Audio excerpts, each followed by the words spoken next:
Chamber में था। गुप्ता जी नमस्कार, गौरव जी नमस्कार सर। सर अभी रिकॉर्डिंग क्यों कर दी मैडम? मैंने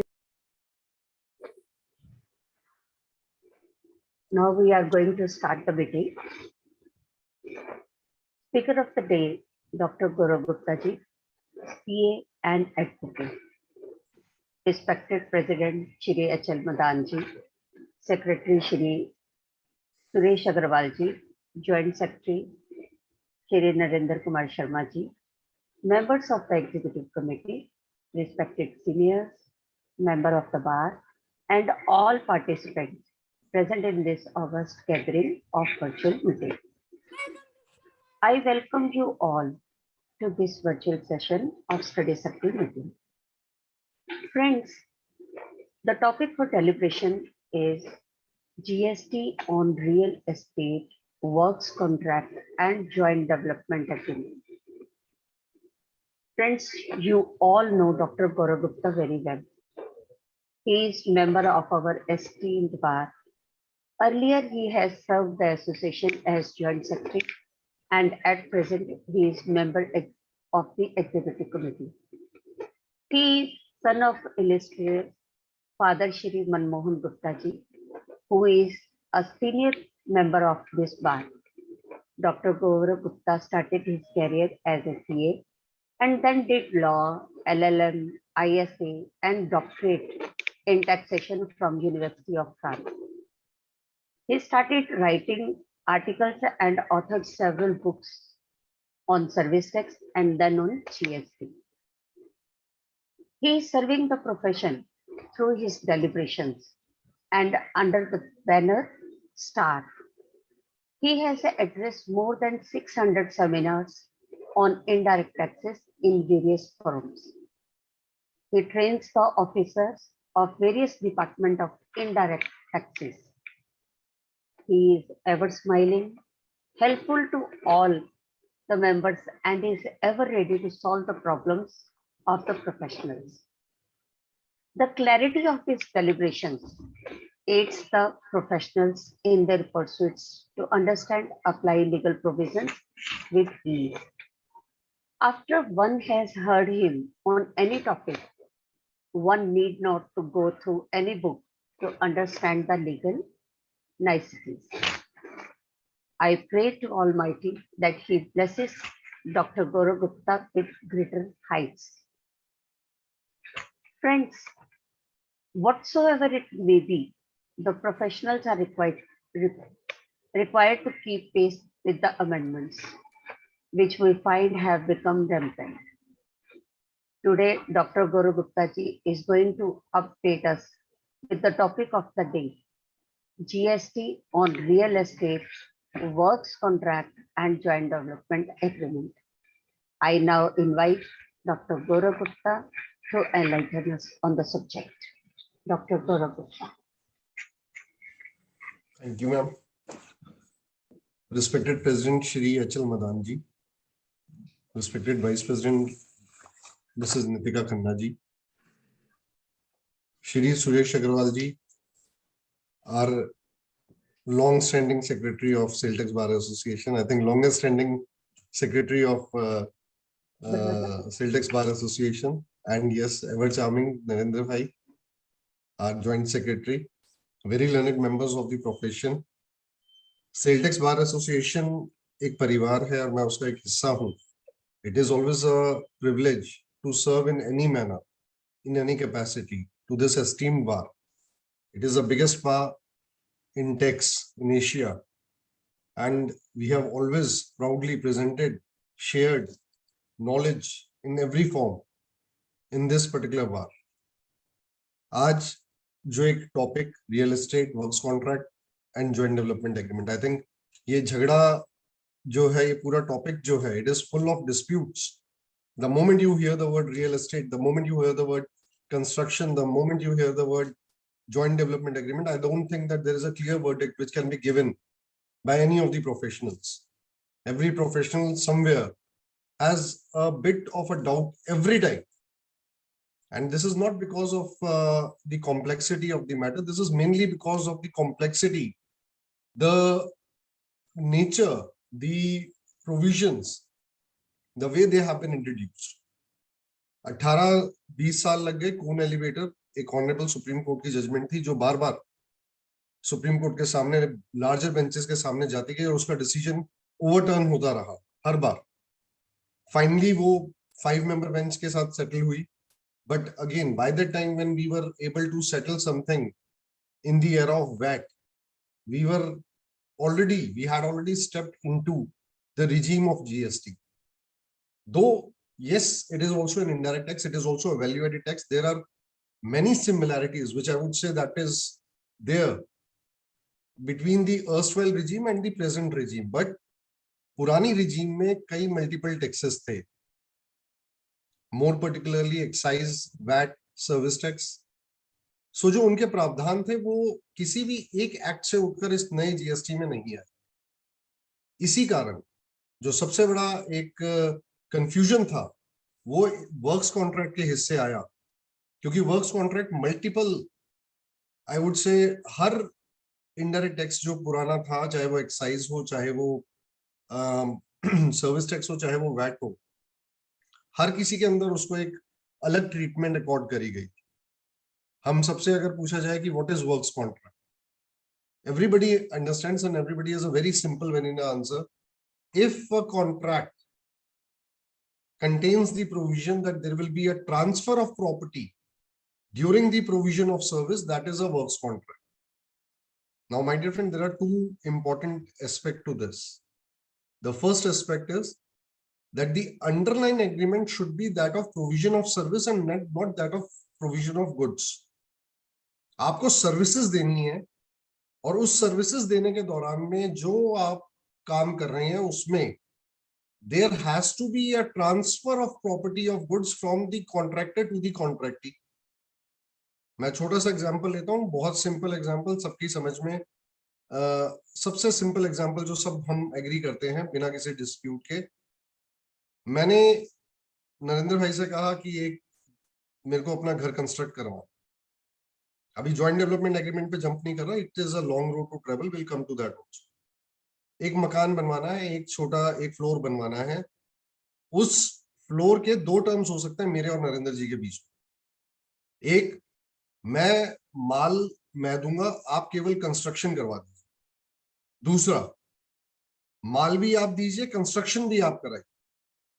अब माल भी अगर वो देंगे और कंस्ट्रक्शन भी वो करवाएंगे तो इसमें भी दो एग्रीमेंट हो सकते.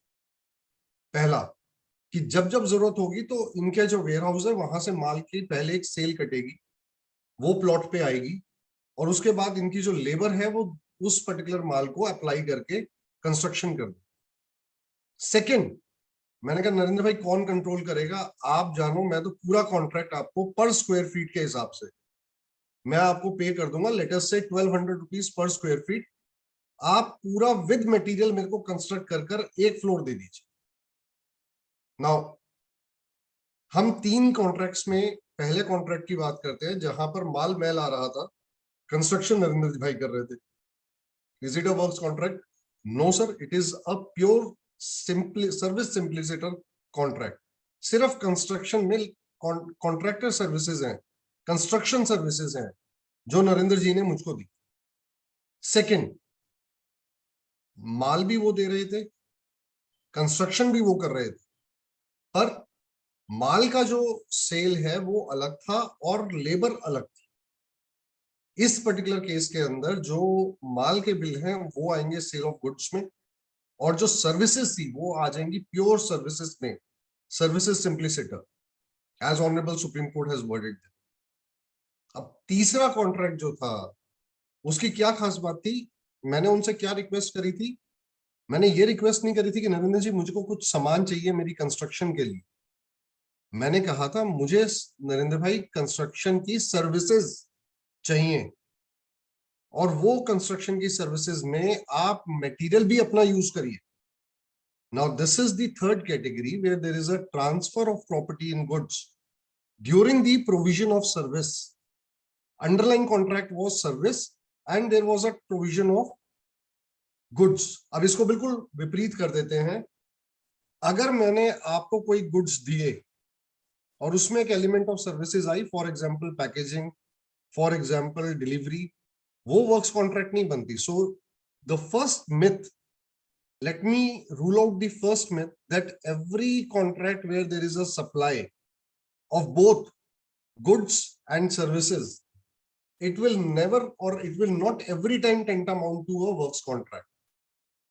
So out of that particular set of contract, it is only the contracts where there is a contract for service, during the provision of it there is a transfer of property and goods, which will tantamount to works contract. Having said so, works contract now gets divided into two parts, क्योंकि contracts जो हैं वो दोनों तरीके की properties पे हो सकते हैं. कौन सी? Movable property, immovable property. अब सुरेश जी ने अपनी गाड़ी मेरे पास रिपेयर के लिए भेजी, मैंने उसकी डेंटिंग पेंटिंग करी, उसपे पेंट लगाया. Now the moment I am putting paint to his vehicle, जैसे ही मैंने पेंट लगाया, there is a transfer of property in goods from me to him. Is it a works contract? Yes, sir, it is a works contract. However, please do not leave the things in between. Whether it is a works contract for the purpose of GST, answer will be no. In the erstwhile regime, if you say it is a works contract, yes, it was a works contract. But unfortunately, under Section 2, subclause 119 of the CGST Act, while the government was defining the term works contract, it left out movable property and it restricted the definition only to the work which has been undertaken on the immovable property. सिर्फ immovable property पे अगर आपने 14 activities में से कोई भी activity करी है जिसके अंदर आपकी transfer of property during the provision of service है, तो वो वर्क्स कॉन्ट्रैक्ट बनेगा. तो सबसे पहले हम अपने माइंड में दो चीजों को अलग अलग करें. एक, मैंने सामान दिया, मूवेबल प्रॉपर्टी थी, उसके ऊपर किसी व्यक्ति ने काम किया. अब कैसे कैसे कॉन्ट्रैक्ट इसमें आ सकते हैं? मैंने एक एग्जांपल आपको दिया गाड़ी की रिपेयर का. दूसरा एग्जांपल कौन सा हो सकता है सर? कोई भी फिटमेंट किसी भी तरीके का, सपोज गाड़ी के अंदर इलेक्ट्रिकल किट फिट करनी. फॉर एग्जाम्पल, आपने ज्वेलरी मेकिंग के अंदर आपने देखा होगा गोल्ड मैं दे देता हूं, उसके अंदर अलॉय आप मिला दीजिए. That is also a works contract, not from the perspective of GST, but there is a transfer of property in goods in that contract also. So कहने का मतलब ये है कि जितने ये works contract हैं in so called movable property, क्योंकि इनको सेक्शन 2119 ने अपने परव्यू में नहीं लिया, तो ये कहाँ जाएंगे? तो सर पहली बात, ये वर्क्स कॉन्ट्रैक्ट GST के पर्सपेक्टिव से नहीं कहलाए. दूसरी बात, by virtue of their own nature, they will be, first of all, they will be falling within the ambit of job work. What is job work? It is again has been defined for the purpose of section 143. Now this term job work has been very fondly and very selectively being used by the statute. Why I am saying so, sir? When government was defining this term job work,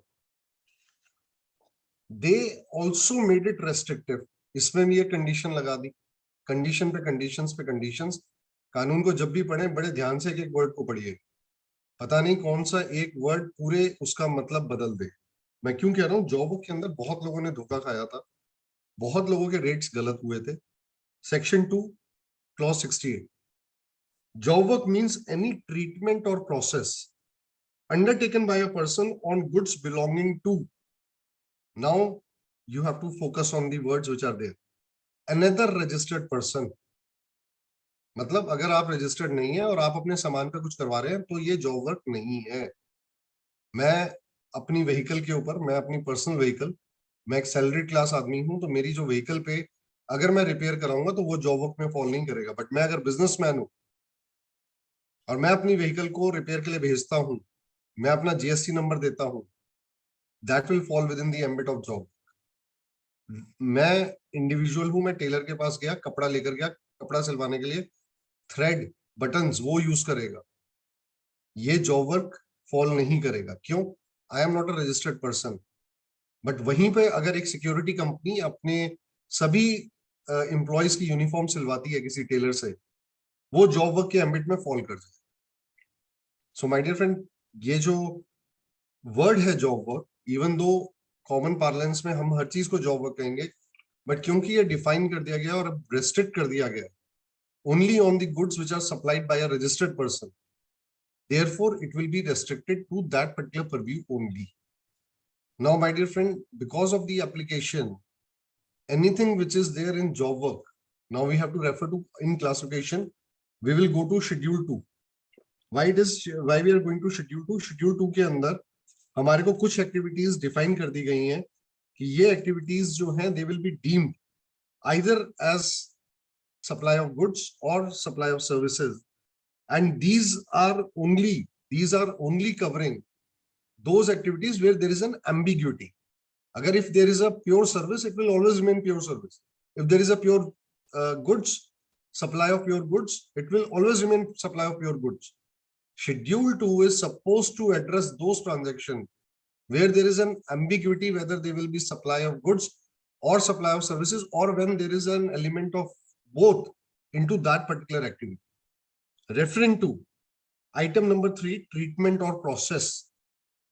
Any treatment or process which is applied to another person's goods is a supply of service. Sir यहाँ पे job work use नहीं किया, यहाँ पर open ended रखा है government ने, और उन्होंने कहा चाहे रजिस्टर्ड है अनरजिस्टर्ड है, अगर कोई भी काम होगा तो वो सर्विस की सप्लाई मानी जाएगी. मीनिंग देयर बाय आप एक टेलर के पास गए, उसने अगर बटन धागा और भी मटेरियल लगाया आपकी शर्ट पे, even though you are unregistered, even though it is not job work, it will still fall within the ambit of schedule 2 as a part of treatment or process, and it will be deemed to be a service. I hope I'm very clear on this particular point. Why then job work is important, sir? Job work is important from two perspectives.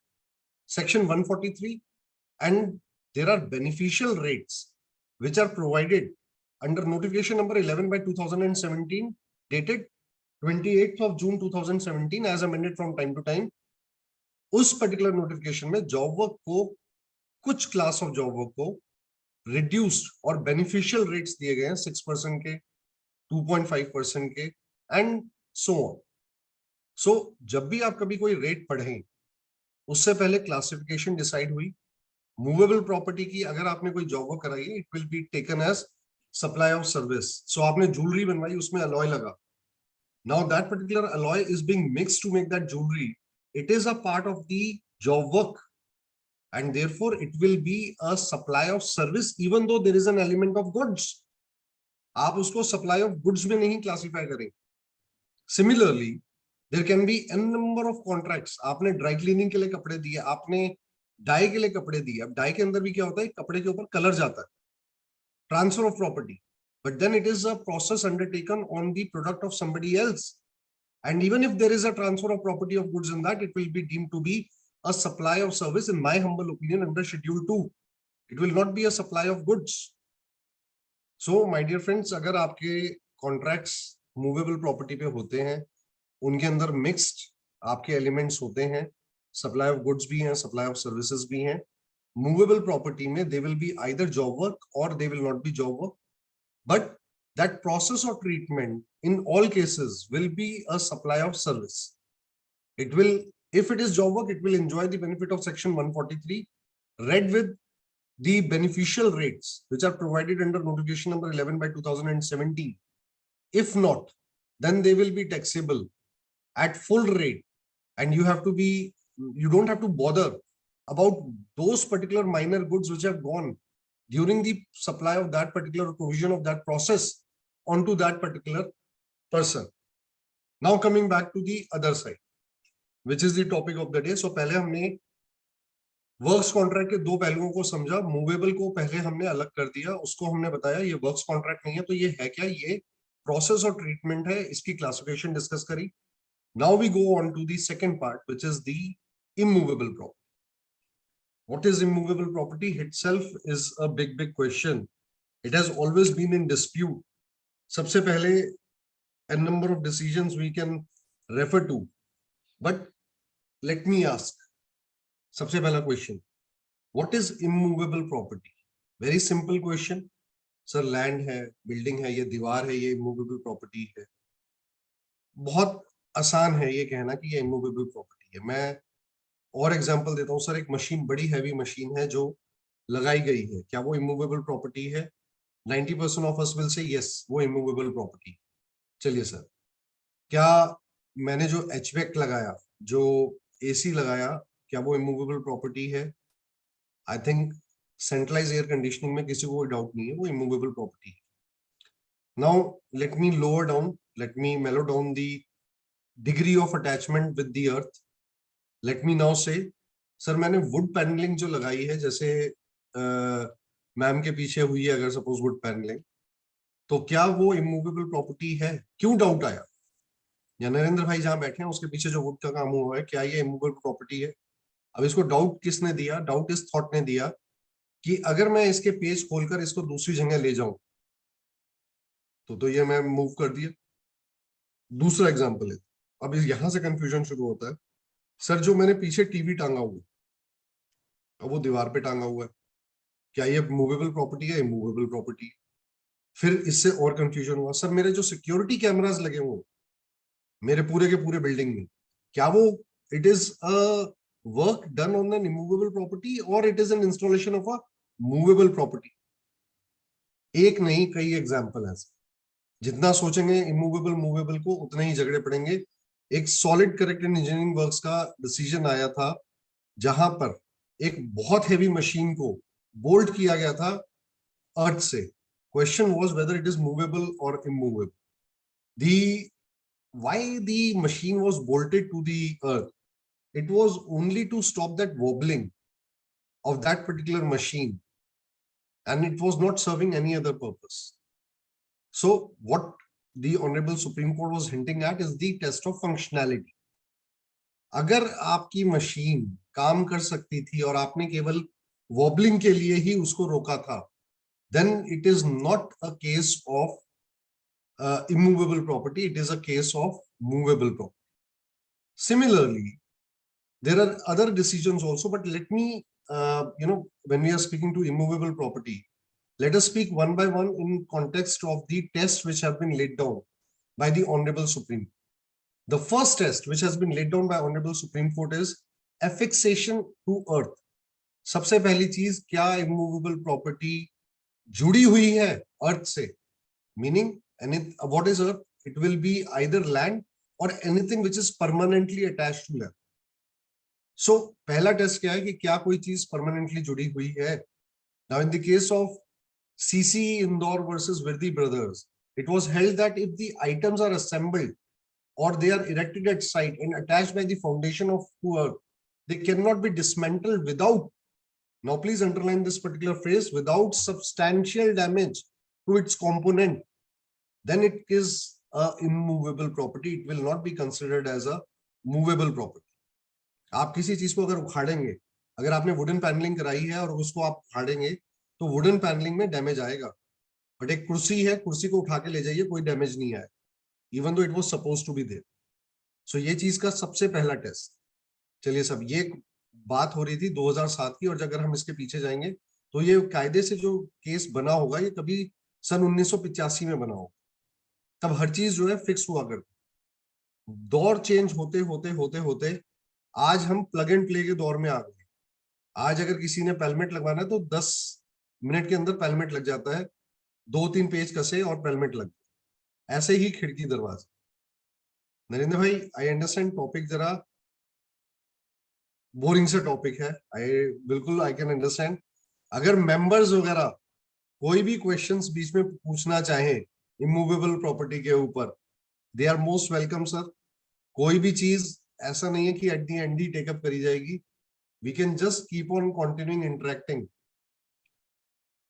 Singh साहब, lift immovable property है या नहीं?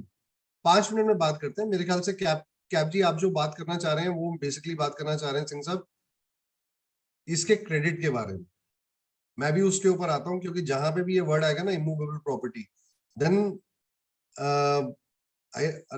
we also have Avinash bhai also. He is saying good afternoon everyone. So if Avinash ji can also be taken on board as a panelist, I would request, if it is possible, Nitika ma'am. चलिए, let me continue till then. फिर एक decision आया भारतीय Airtel का, Bombay high court का. It was one very contentious decisions whether the towers which are erected, are they movable or immovable. It was held to be immovable, which has actually, challenged some of the understanding part. Now in that particular case, what has happened is the towers are bolted, joined with the nut and bolt to the earth. Now in these particular cases, the towers can be moved from one place to another without making a substantial damage to the tower. So are these towers movable or immovable? That is the question which I was asking. आज दुनिया जो है plug and play में चली गई है. आप बड़े बड़े टावर्स, बड़े बड़े स्ट्रक्चर्स केवल नट एंड बोल्ट्स पे अर्थ के साथ अटैच करते हैं. अगर आज की डेट में आप कोई भी स्ट्रीट लाइट देखेंगे, तो जो स्ट्रीट लाइट का पूरा टावर होता है, आप नीचे फाउंडेशन देखेंगे, एक कंक्रीट की फाउंडेशन बनी होगी, उसमें 4 पेच निकले होते हैं, उसके ऊपर वो टावर जो है वो इंस्टॉल कर दिया जाता है.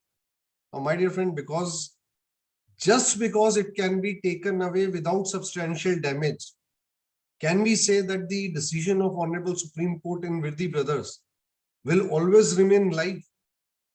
No, I think we need to revisit the concepts. We have to look beyond one single test of movability. We have to look into other tests also. The second test which I would propose is the test of marketability. When you say test of marketability, it means whether that particular good which you are saying as movable or immovable, can it be sold as it is in the market? Let me give you 2 examples. मैं पीछे लगे television की बात कर रहा हूं. अगर इसको निकाल के बेचा जाए, can it be sold as a television? Yes, it can be sold as a television. Now let me give you another example. अगर मैं बिल्डिंग के सिक्योरिटी सिस्टम की बात करूं, अगर आप उसको निकाल के बेचना चाहेंगे, तो क्या उसको आप एक इंटीग्रेटेड सिक्योरिटी सिस्टम कह सकते हैं? नहीं सर. आप उसको कैमरा कह सकते हैं, आप उसको डीवीआर कह सकते हैं, आप उसको आईपीआर कह सकते हैं, आप कुछ भी कहिए, पर वो सिक्योरिटी सिस्टम ने उसमें तभी रुख लिया जब वो पूरा इंस्टॉल हो गया. सो अगर कोई चीज अपनी फंक्शनैलिटी में, अपने ट्रू नेचर में आती ही तब है जब वो इंस्टॉल हो जाती है, then it will be called into that particular parlance only. Again, I would refer to the Honorable Supreme Court judgment in the case of Air Liquid North India Private Limited, where to emphasize the meaning of marketability, when the goods purchased by a consumer from a trader for consumption itself indicate that the goods become marketable as the same become fit for consumption, which was not so in the hand of the trader. The way a consumer perceives, that will always decide what is the true marketable nature of a particular goods. अगर कोई चीज installation के बाद जिस shape में आई वही है, then it will be seen only from that particular perspective. Test number 3, test of permanency.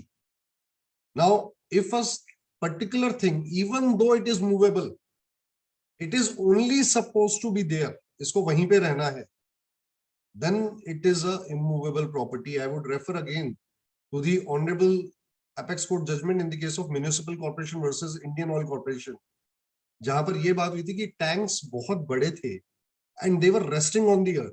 They were not fixed to the earth. They were resting on the earth. Now they were huge tanks which are not fixed to earth, but they were resting on the earth. Are they immovable? The Honorable Supreme Court said that they have been permanently erected and they are not intended to be shifted from place to place. So there is a test of permanency, and therefore, my dear friend, it will be an immovable property. Once you are going to decide what is immovable property, you have to keep all these tests into mind. You can't just pick and choose one particular aspect and say, अच्छा अब ये क्योंकि permanency को कर रही है या ये fixation को कर रही है, it is supposed to be immovable property. I would say वो जो ceiling fan ऊपर टंगा हुआ है सबकी छतों पे, that is also supposed to serve a purpose which will only happen when it is attached or affixed there. But my dear friend, that is not still a immovable property because it can be taken out. It can serve its purpose. It can be marketable in its own form. So बाकी सारे test उसके fail हो जाते हैं, सिर्फ एक test of permanency उसका रह जाता है. एक लास्ट ये टेस्ट अभी तक कहीं पे निकला नहीं है, but I am just putting a thought to you. Emergence of a product only on installation. Install होने के बाद जो आपको इंटीग्रेटेड सिस्टम मिला, चाहे वो सिक्योरिटी सिस्टम था, फायर सिस्टम था, बगलरी सिस्टम था, ये वो सारे सिस्टम्स हैं जो तभी एग्जिस्टेंस में आते हैं जब वो इंस्टॉल हो जाते हैं अपनी अपनी रिस्पेक्टिव जगह. तो जो पूरा कॉम्प्रिहेंसिव सिस्टम है, that is a immovable property, because it is only at that locations where they are installed, then only they can serve their purpose, otherwise they cannot serve their purpose in individuality. So these were some of the thoughts which I was sharing with you. Now, what are the examples of immovable property? Let me give you a very simple example, starting with the land and building. Building construction, immovable property. Now, things which are there in the building, what all are there in the building? Attachment of doors, windows, immovable property. सारे test apply कर लीजिए, सब में pass होते हैं. उसके बाद let me take the very famous example और वेरी पॉपुलर एग्जांपल, लिफ्ट. क्या लिफ्ट की इंस्टॉलेशन जो है वो इमूवेबल प्रॉपर्टी है? Sir obviously. कौन सा टेस्ट चारों में से लिफ्ट पास नहीं करती? Lift is definitely an immovable property. Lift को परमानेंसी टेस्ट भी है, फिक्सेशन टेस्ट भी है, इसका मार्केटेबिलिटी टेस्ट भी पास करती है, और सबसे बड़ी बात, it can only serve its purpose once it's a part of that immovable structure. बाकी एग्जांपल मैंने दिए. Solar power generating system, immovable, movable, immovable sir. Next, you have central air conditioning plant in the administrative building, in the banquet halls. Movable, immovable, immovable, sir. But my dear friends, I am just putting a thought to you. Well, I am now right now at the stage of classifying movable and immovable. Right now, we are not at the stage of classifying whether ITC is available on those particular aspects or not. So, Avinash भाई ने भी अपना camera on कर लिया. ठीक है, अब थोड़ी सी बोरियत कम हो जाएगी, सबकी इंटरेक्शन हो जाएगा. बहुत दिनों बाद सब वेबिनार मोड में बैठे हैं. So now coming back to the topic, air conditioning, central air conditioning system, central heating system, installation of fire safety extinguisher. How many of the people jinke clients fire extinguishing system, central water treatment systems, जो जिसके अंदर 80 to 90% value जो है वो goods की होती है, केवल 10% वैल्यू उसकी इंस्टॉलेशन की होती है. My dear friend, don't go with the value. Honorable Supreme Court, Cone Elevators, don't go with the value. If there is a transfer of property in goods during the provision of service, what is the service? I need a contract for supply EPC. So if that contract is a single EPC contract, that will be falling within the purview of works contract. Right, sir? So from immovable property, now we are coming to the definition of works contract, section 2, clause 119. 14 activities के अंदर define करी गई हैं. Works contract means a contract for building, construction, fabrication, completion, erection, installation, fitting out, improvement, modification, repair, maintenance, renovation, alteration और commissioning. Now mark the words. ये 14 activity किस चीज के ऊपर? Of any immovable property wherein. So these activities has to be performed on a immovable property wherein there is a transfer of property in goods, whether as goods or in some other form, is involved in the execution of such contract. So there has to be some transfer of property in goods.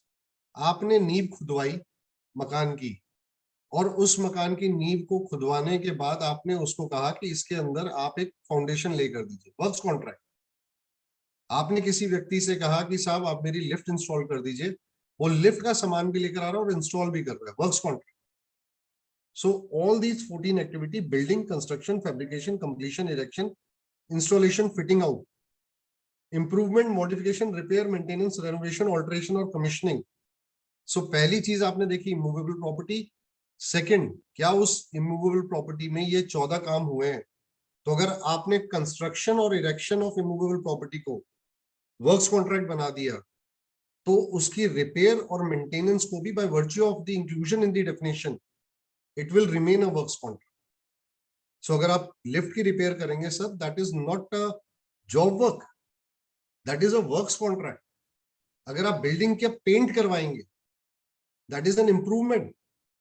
Repair works contract. आप building के अंदर एक दीवार खिंचवाएंगे, renovation works contract.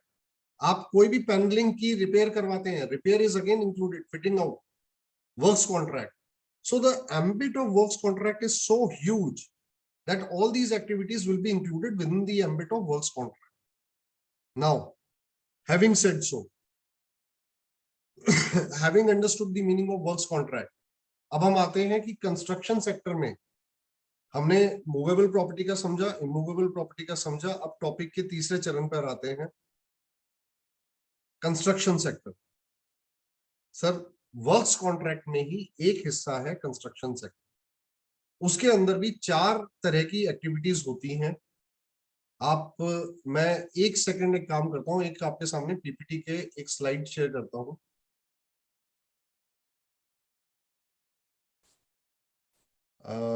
Can I share my screen sir? Suresh ji, screen दिख रही है sir? दिख रही है. ठीक है ना, बिल्कुल दिख रही है. कंस्ट्रक्शन सेक्टर के अंदर अगर हम देखें तो construction services of building, infrastructure development, installation erection of movable immovable plant and machinery और सपोर्ट सर्विसेज, ये 4 अहम हमारे सेगमेंट्स होते हैं.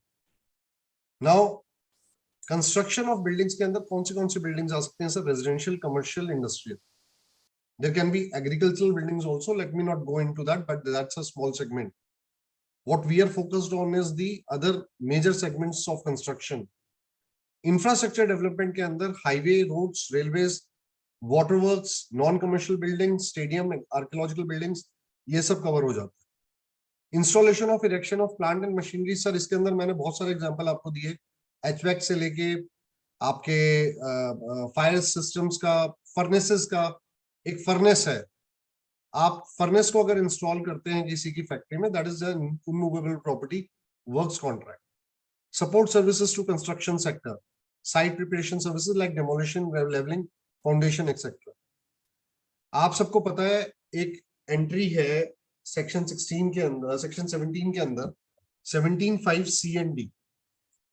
इंटरेस्टिंगली वो एंट्री क्या कहती है? Works contract services when supplied, ITC की ब्लॉकिंग की बात करती है वो, in case of input and input services used in the construction of an immovable property.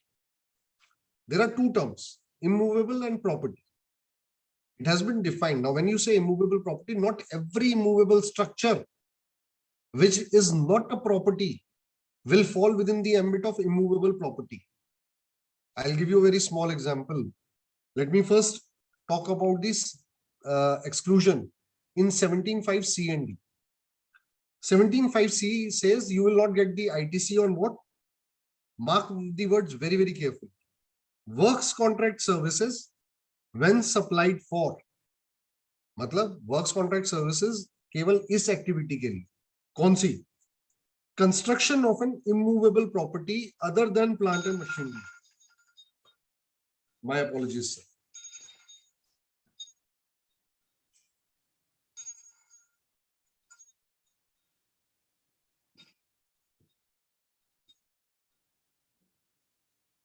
Sorry, ji.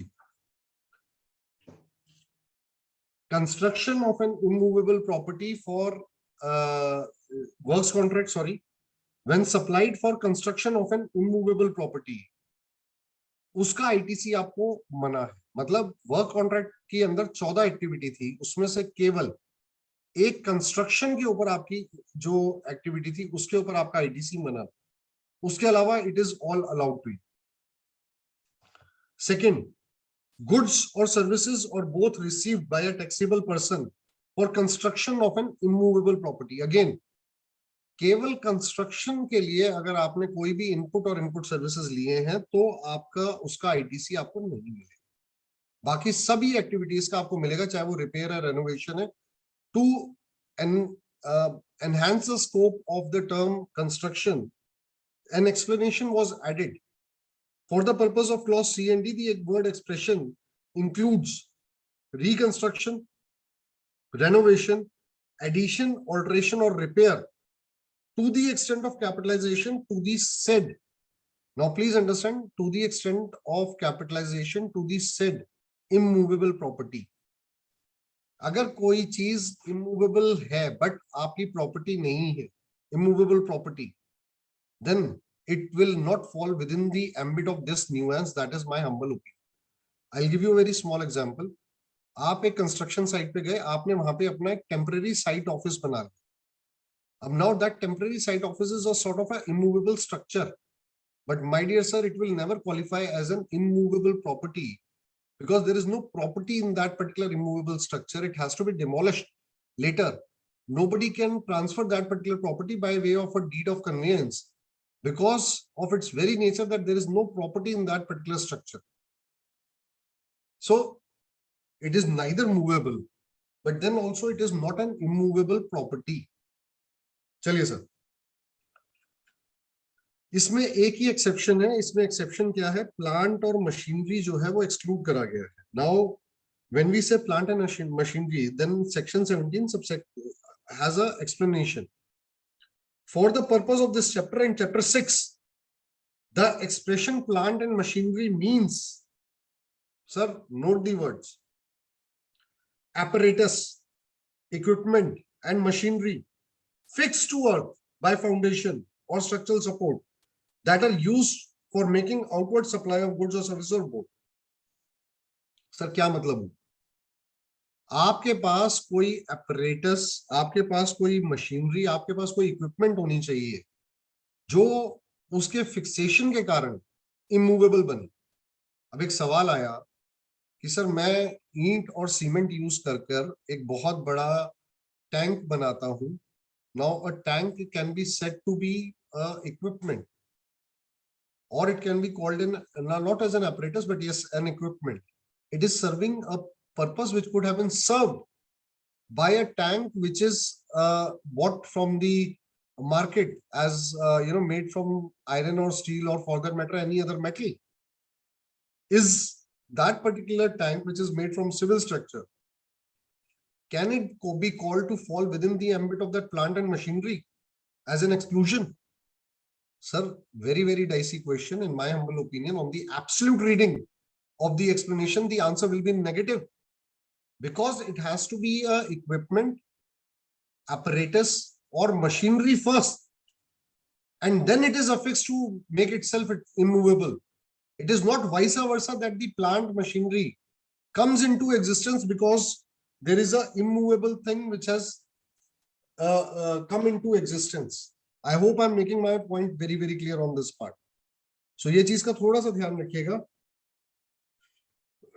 तो immovable plant and machinery अभी मैंने बात करा.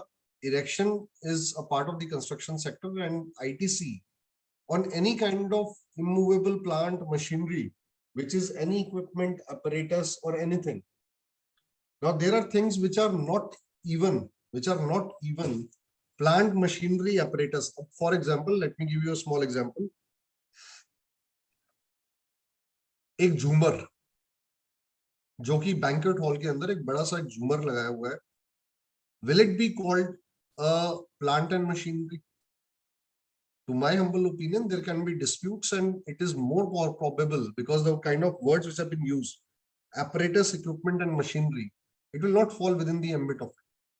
But will it? The question is, will it fall in the exclusion of clause C and D? Has it gone into the construction of an immovable property? No, sir. It is an immovable property, but it has not gone into the construction of an immovable property. It is a post facto. It can be called as a completion, or for that matter, it can also fall as a separate item, though immovable, but it is still outside the ambit of construction of an immovable property.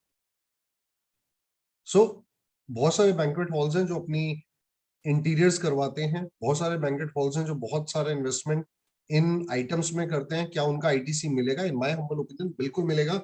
it is at the outset, it is not falling within the ambit of 17.5 C and D.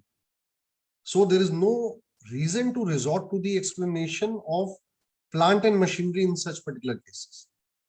Right, sir? Next. मैंने ये सारा आपसे discuss कर लिया था. Now coming on to the fourth part of the discussion, real estate projects. Now we are going into the next level of complication. The moment we enter real estate projects, there can be two kinds of real estate projects: pure residential, pure commercial, or a combination of residential and commercial. मतलब आपकी पूरी एक housing society है, that's a pure residential contract. आपकी pure एक पूरा mall है, that is a pure commercial contract. और तीसरी कैटेगरी आ जाती है कि कहीं पे कोई कंस्ट्रक्शन ऐसी करी जो मिक्स है, which has got both elements of real estate, residential as well as commercial. Now I'm just taking one.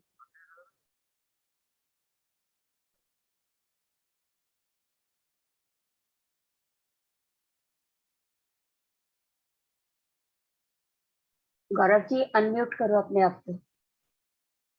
Mute है. I'm so sorry. So what I was saying was the third category is of the mixed contracts, which is commercial and residential. अगर हम बात करें pure commercial project की, real estate में इससे simple काम कुछ नहीं हो सकता, because it is still outside the ambit of all nuances. It is still into the ambit कि जहां पे आपको पूरा टैक्स देना है और आपको पूरे का पूरे क्रेडिट्स को अवेलेबल आपको मिल जाएंगे. So very simple contracts. आपको कमर्शियल बिल्डिंग बनानी है, आप मॉल बनाइए, उसको पूरे का पूरा बेच दीजिए, कोई उसके ऊपर इफ एंड बट नहीं है, पूरा रेट 18% का आपको देना पड़ेगा, पूरा आईटीसी आपको हर चीज का मिल जाए. क्यों सर? अभी तो आपने कहा 17.5 C&D. Sir 17.5 C&D is only applicable in the case of own immovable property. When it is intended for further supply, that particular restriction is not applicable in those particular cases. Now residential, I think residential government ने simplify करने के चक्कर में rates जो है वो 1% और 5% करे. सबको पता है 1 अप्रैल 2019 के बाद जितने भी प्रोजेक्ट्स हैं रियल एस्टेट रेजिडेंशियल प्रोजेक्ट्स, उनके रेट्स अफोर्डेबल में 1% और अदर केसेस में 5%. सर इफेक्टिव रेट्स जो हैं वो 7.5% है, just because of exclusion of value. Effective rate 5%.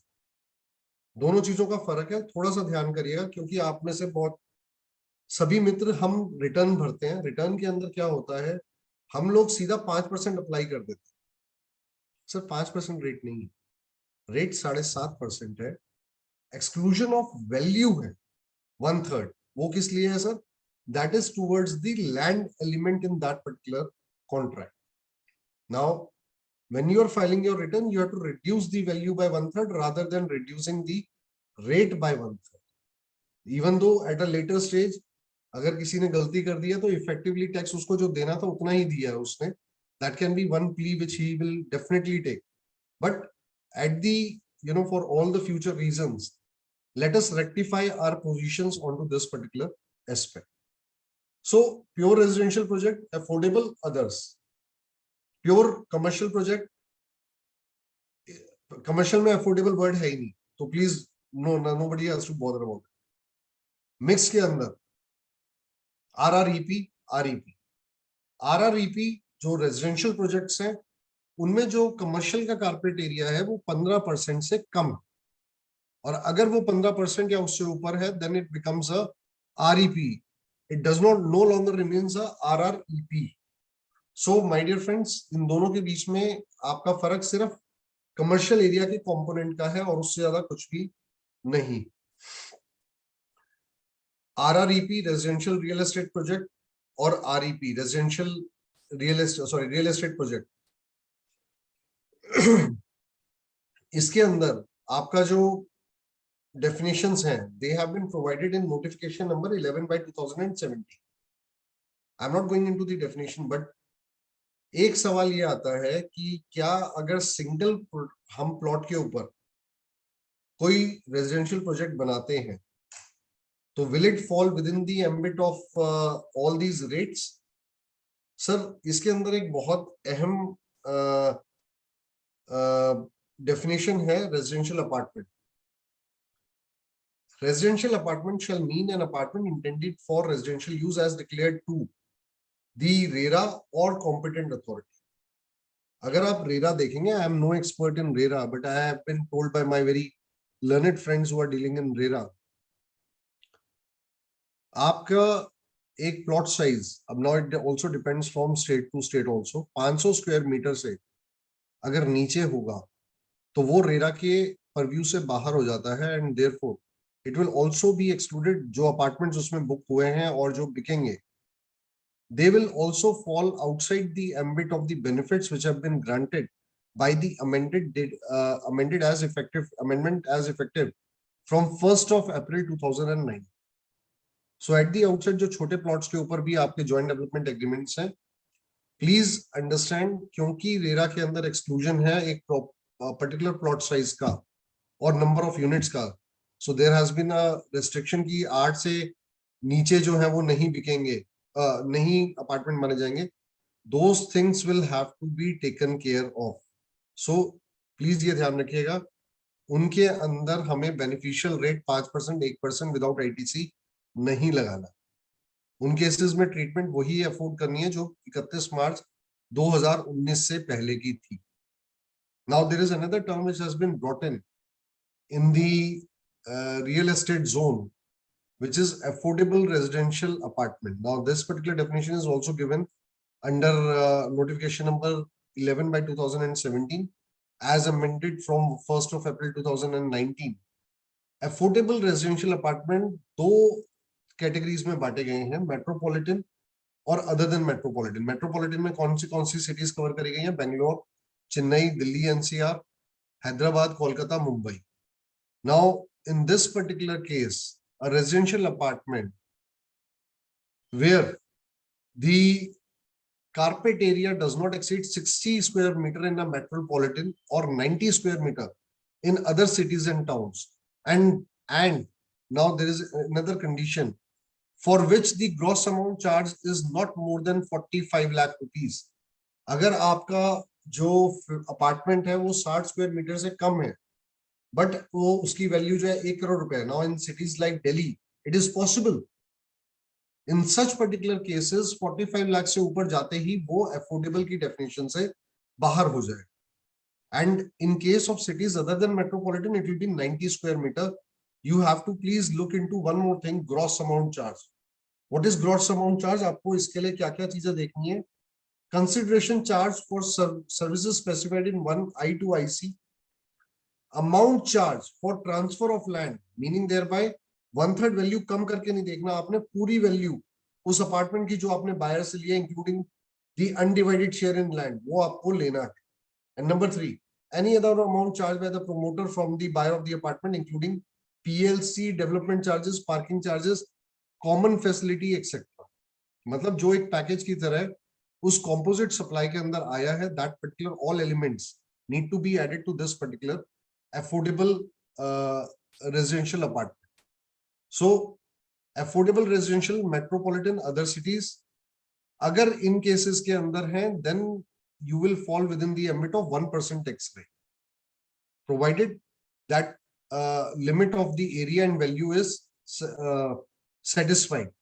Now another benefit which has been given at a lower rate is for the construction. Now please understand, I am talking about a construction activity in all these projects. अगर कोई भी इन projects के अंदर काम कर रहा है और उसके अंदर फ्लैट बना रहा है, then again he has the benefit of the reduced rate of 12%. He will not charge 18%. The contractor can charge 12% in such particular cases.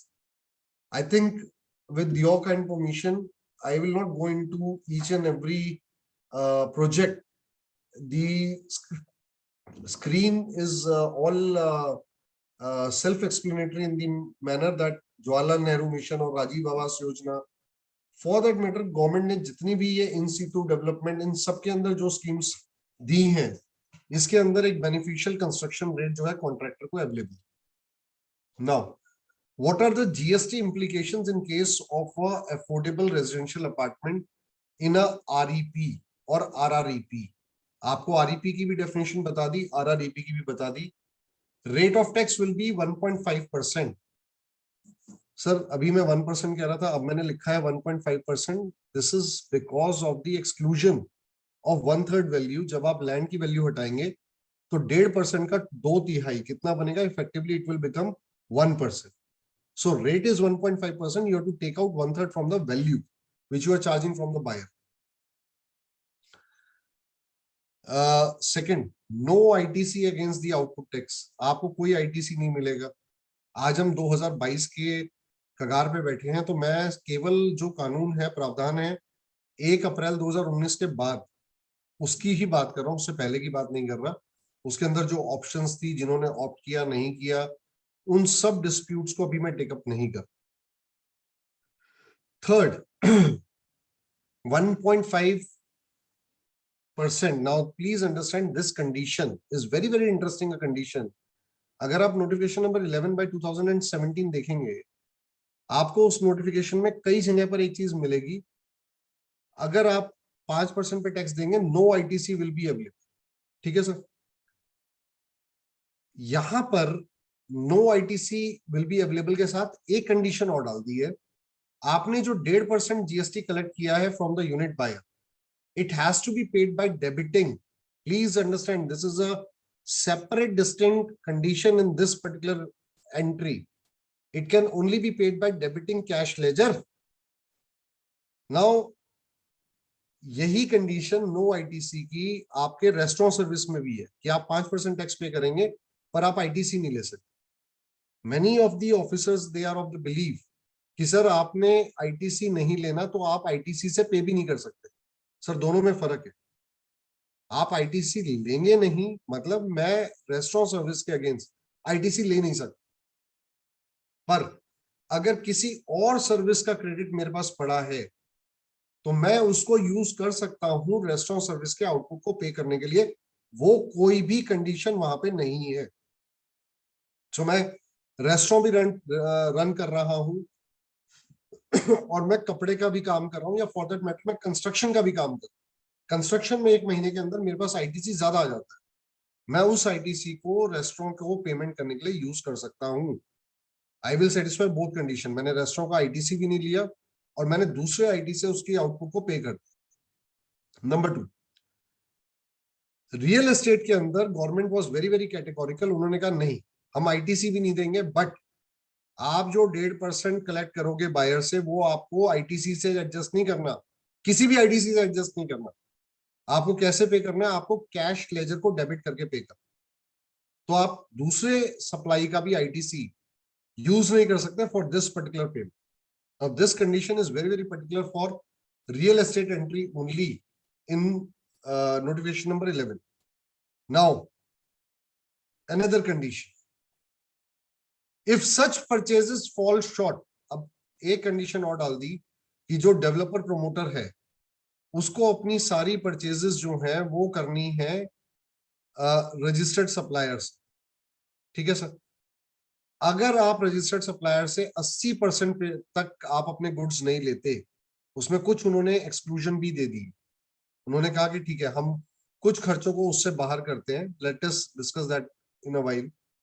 अगर आपके 80% आपने नहीं परचेज करी from the registered suppliers, then you will have to pay from your cash ledger 18% tax on the value which falls short of that particular 80%. So for example, मैंने project बनाया, 10 करोड़ रुपए का मेरा टोटल खर्चा हुआ था। उसमें से सबसे पहले मैं क्या क्या माइनस कर दूंगा, मैं उसमें से development rights, long term lease, FSI, electricity, diesel, petrol और नेचुरल गैस के खर्चों को हटा दूं। ठीक है सर, अब उसके बाद जो मेरे पास खर्चे बच जाएंगे, they have to be received. Now it is only talking about input and input services. Will the employ cost, sir, in my humble opinion, that is not even a supply, so it will not fall within the nuance of input and input services. So 80% of the value of only input and input services has to be covered from the purchases of the registered supplier. इन सबको minus करने के बाद मेरे 10 करोड़ में से suppose 1 crore रुपए ये minus हो गया, 9 करोड़ का 80%, 7 करोड़ 20 लाख रुपए मेरे को रजिस्टर्ड सप्लायर से लेने हैं। मैंने कितने की खरीद करी?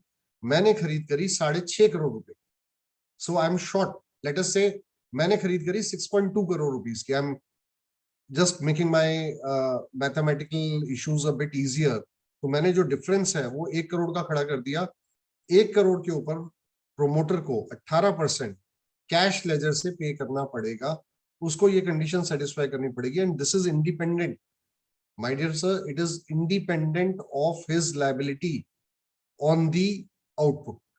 तो वो उससे ना तो सेट ऑफ कर सकता, ना इसका कोई आईटीसी बेनिफिट उसको मिलेगा, बट जो उसका रजिस्टर्ड सप्लायर से परचेज नहीं है उसके अंदर उसको ये कंडीशन पूरी करनी पड़ेगी। एक चीज और, अगर उसने सीमेंट को अनरजिस्टर्ड से परचेज किया है तो सबसे पहले जो उसका अनरजिस्टर्ड से परचेज का कोटा जो शॉर्ट पड़ गया है उसके अंदर सबसे पहले उसको सीमेंट को कवर करेगी गवर्नमेंट, क्योंकि सीमेंट पे टैक्स रेट है 28%। तो एक्सेप्ट सीमेंट बाकी सब पे 18%, चाहे वो 5% की आइटम थी, चाहे वो 12 की थी, चाहे वो 18 की थी। गवर्नमेंट ने सीमेंट को कहा कि आप एक काम करिए, अगर आपकी वैल्यू में सीमेंट भी आपने अनरजिस्टर्ड से खरीदी है उसका 10% टैक्स जो एडिशनल आना चाहिए था वो पहले दे दीजिए। I do not know why government is so sensitive about cement. Cement किसी गली कूचे की दुकान में नहीं बन सकती। सीमेंट जब भी बनेगी एक बड़ी फैक्ट्री में बनेगी। उस पर ऑलरेडी जब वो क्लियर हुई थी 28% टैक्स चला गया। तो आप क्या सोचते हैं जो डिस्ट्रीब्यूटर है उनके पास ही सारा मार्जिन था सीमेंट में? सर सीमेंट के अंदर already the majority tax had gone.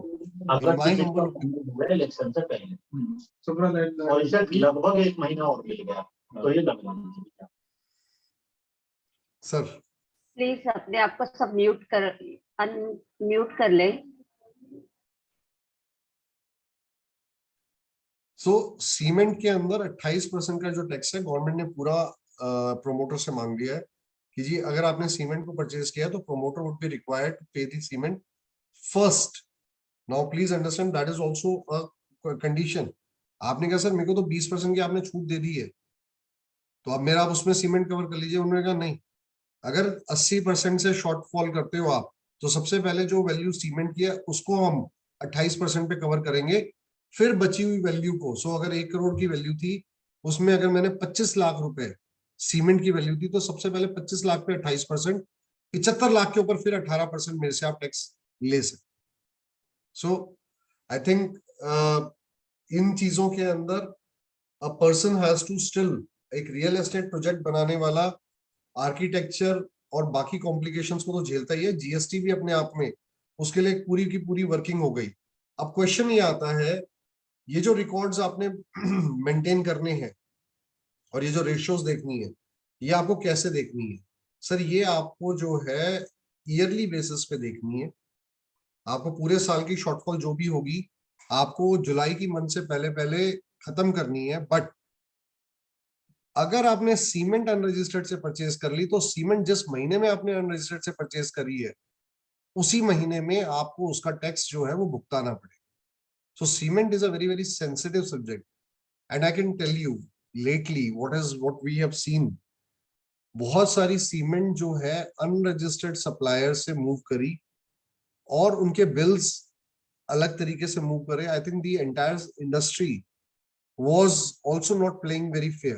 So cement invoices were being fraudulently traded, and to stop these kinds of practices the government was very right. Though I have my reservation on the rate as not of 28% but 18%. Let not the promoter be penalized for that. But I will also say that the action of the government to bring it into a channel, a proper channelized mechanism was very very clear कि cement is a high GST item. We will like that this remains into a proper GST channel. Now, this is all what I just spoke. It's a number illustration of that. I'm skipping this. Other than affordable, the conditions remain same.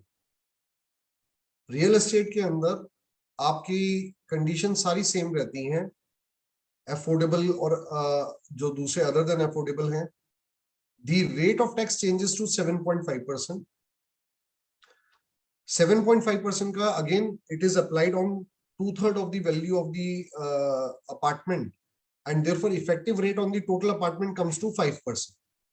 Many of the builders or developers and promoters, I have found that they are still charging 5% tax on their invoices. My dear sir, you are not supposed to charge 5% tax. You are supposed to charge 7.5%. There will be 2 columns in your invoice. What are the 2 columns? Number 1, taxable value. Number 2, total value. आपकी total value के अंदर land value included होगी, पर taxable value के अंदर आपकी land value 1/3 value नहीं include होगी. You have to be cautious on these particular ends. You have to see how your invoices are made. Another very important aspect in residential or commercial projects, promoters ka time of raising of invoice. Now this has always been in dispute. मैं एक builder हूं, मेरी invoices कैसे raise होती हैं? मैंने एक flat Narendra जी को बेचा, एक नितिका जी को बेचा और एक सुरेश जी को बेचा. नरेंद्र जी जो हैं वो तो शुरू में ही पेमेंट दे गए पूरे फ्लैट की कि गौरव जी मुझे तो 5% डिस्काउंट दो गौरव, और मैं आपको पूरे फ्लैट की पेमेंट आज ही देता हूँ. मैं भी बड़ा खुश, लाओ सर 5% डिस्काउंट लो और पूरी पेमेंट ले जाओ आप दो और अपना फ्लैट का काम खत्म. इनकी इनवॉइस मैंने आज ही रेस कर दी. नितिका मैम ने कहा कि नहीं नहीं गौरव एक काम करते हैं, साल में मैं 2 ही बारी पेमेंट करूंगी, एक मैं करूंगी 6 महीने बाद, हमारा एग्रीमेंट जो मर्जी कहता रहे, पर मैं तो बस 2 बारी मेरी लॉटरी लगेगी साल में, मैं 2 बारी पेमेंट. मैं कहा ठीक है जी, मैं 2 बारी पेमेंट आपसे आनी है मेरे को. मैंने अपने बैक ऑफ द माइंड में बना लिया कि जब पेमेंट आएगी मैं तभी टैक्स गवर्नमेंट को दूंगा. क्यों? मेरे को तो एब्सोल्यूट 5% टैक्स देना है, तो मैं इनसे लूंगा और दे दूंगा. सुरेश जी ने कहा नहीं, मैं तो हूं तरीके से चलने वाला बंदा, तूने एग्रीमेंट में गौरव जैसे जैसे लिखा है मैं तो वैसे वैसे ही पेमेंट दूंगा. 10% 2 महीने बाद, उसके बाद अगेन 15% फिर 2 महीने बाद. तो सुरेश जी ने मेरे को उस तरह का, मैंने कहा चलिए सुरेश जी मैं जो है आपको इसी तरीके से इनवॉइसेस रेज कर दूंगा. तो ये क्या मेरी चॉइस थी? सर मेरी इनवॉइसेस मेरी चॉइस नहीं.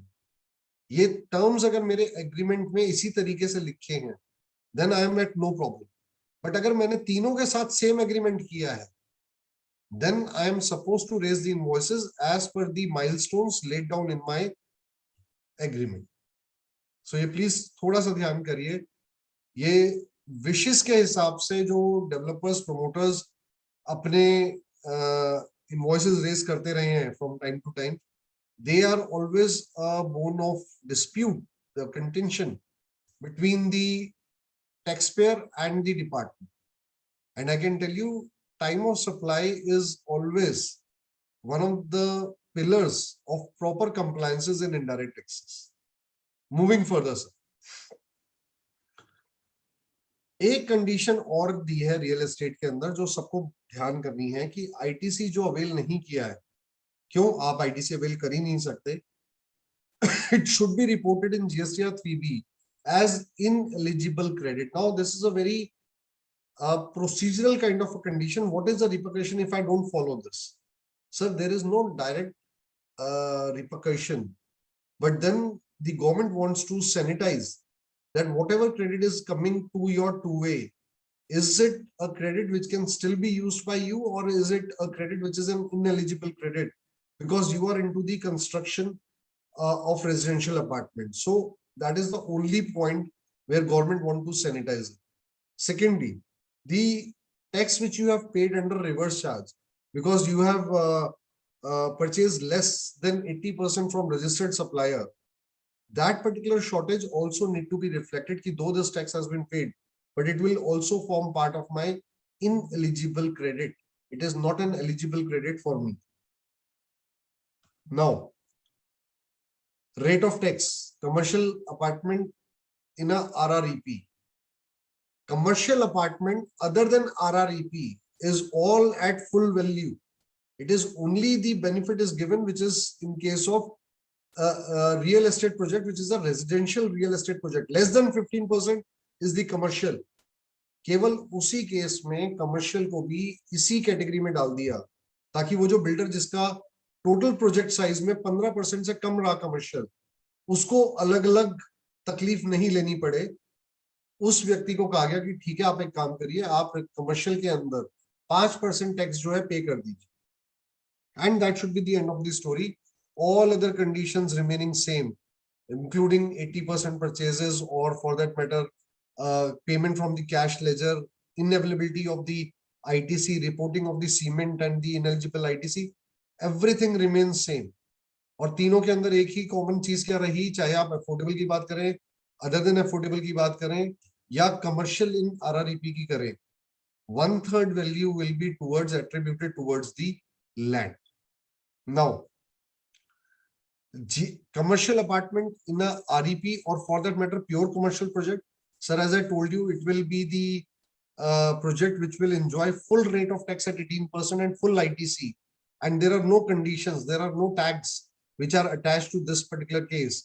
Yes, valuation benefit of 1/3 will definitely be enjoyed, so effective pricing will come down to again 12%. But my dear friend, please do remember, commercial apartment in a REP or a pure commercial project will be fully taxable. I am not going into the ongoing project. I'm stopping my screen here. अभी तक क्या था, बहुत सारी conditions and conditions थी. What happens? What happens?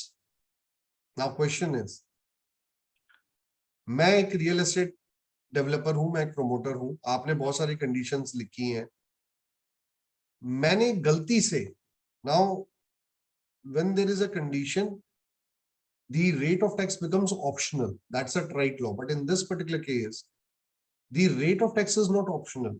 And those conditions are also not optional, even though they are falling within the ambit of conditions. It is a mandatory condition. Agar aapne koi bhi condition breach kar di hai, then the promoter is not into a risk zone, into a territory where he will be required to pay 18%. Rather, the shortfall in the condition, be it the 80% purchase, be it by debiting the electronic cash ledger, कोई भी condition जो उसने breach करी है, उसको उसका भुगतान करना है, ना कि उसके tax rate को government 18% पे ले जाए. Before I proceed, I think I'll just take 2 or 3 questions which are there. Varun ji, is this ineligible credit sanitizing part also applicable on restaurant service? Means ineligible credit needs to be reversed in 3B rather than showing 0 credit as available credit. Varun ji, again, see, statistical exercise है government की. अगर आप भूल जाते हैं तो कोई बहुत बड़ी बात नहीं है, लिख देंगे तो सबको अच्छा लगेगा. क्यों? गवर्नमेंट को ये पता चल जाएगा कि जो क्रेडिट आपके 2A या 2B में आ रहा है, अब 2A 2B again they are mere forms, क्या वो आपका असली क्रेडिट है या गवर्नमेंट उसको इनएलिजिबल क्रेडिट की तरह उसको आगे बढ़ सकती है राइट ऑफ करके. There are lot of statistics and data mining which goes on into the government. हम सोच रहे थे GSTN is the biggest data miner which has become, it's now become a competition between income tax and GST. I can tell you that. Income tax, GST ने इतना बड़ा data set बनाया, जब every transaction in the country has now been recorded into a central server. Parallelly, income tax का भी I think कुछ AIS वगैरह कुछ नया शुरू हुआ है. I think Madan sir will be in a better position to tell us or enlighten us. So the quantum of data which is available today with the government, I don't think that any taxpayer can ever now think that the data is no longer available, or maybe he will be lucky that he might not be getting caught in case of non-showing of any kind of sales or for that matter purchases. No sir, everything is available with the government. It is only the time. Government को सिर्फ एक वक्त की देरी है. आज भी हो सकता है, 2 साल बाद भी हो सकता है, 4 साल बाद भी हो सकता है, 6 साल बाद भी हो सकता है कि कब वो उस पर्टिकुलर ट्रांजैक्शन पे आपसे सवाल पूछ ले. So be ready, it is a long road to travel. जितनी ट्रांजैक्शंस फेयरली बुक्स में रिकॉर्ड होंगी, गॉन आर द डेज. मैं जब GST शुरू हुआ था, मैंने एक बात बोली थी कि भारत एक ऐसा देश था जहां पर क्लोजिंग स्टॉक को आपका प्रॉफिट डिसाइड करता था. GST आने के बाद इतनी फेयरनेस आ जाएगी कि आपका क्लोजिंग स्टॉक तो क्लोजिंग स्टॉक रहेगा, प्रॉफिट नहीं डिसाइड करेगा. अच्छा, इस साल 2 करोड़ प्रॉफिट कम करना है, क्लोजिंग स्टॉक कम कर दो, इस साल 50 लाख बढ़ाना है, क्लोजिंग स्टॉक बढ़ा दो। सर थे वो कभी दिन जब ये सब चीजें प्रैक्टिसेस चली होंगी, अब नहीं चल सकती। अब the moment a stock register is called, everything will come crystal clear into black and white before the officer. Moving further, commercial property constructed and then let out, and I think there has to be some parity which need to come between income tax and GST. Just a small thought with everyone. Income tax में आपने 44 AB, AD, AE, whatever books of accounts are not maintained, और GST में 20 लाख के ऊपर चाहे कुछ भी हो जाए, books of accounts are maintained. The records which are relevant from GST perspective as listed need to be there. So आप कहते हैं income tax में stock register is not there. Sir GST में वही 20 लाख से ऊपर का व्यक्ति जो वहां पर presumptive income भर रहा है, यहाँ पर उसका stock register available है. So it is a myth कि income tax में stock register नहीं है तो GST में भी stock register नहीं है. All the I would say the real estate people, specifically contractors, stock register एक बहुत सेंसिटिव सब्जेक्ट है जो वो नहीं समझते. उनकी कौन से गुड्स कौन सी साइट के ऊपर जाएंगे. Now another question, do I need to take a registration on the site? Sir मेरी 16 साइट चल रही हैं, क्या मुझे हर साइट पे रजिस्टर करना है? Any place where you are receiving और यू आर सप्लाइंग और you are storing your goods और you are receiving or supplying services, you need to take a registration there. I'm not saying supplying services at, I'm saying supplying services from.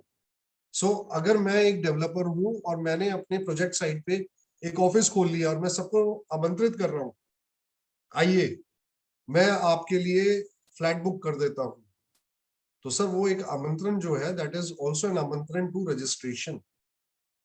Sir, I am supplying services from there. I need to get myself registered. मैं एक contractor हूँ.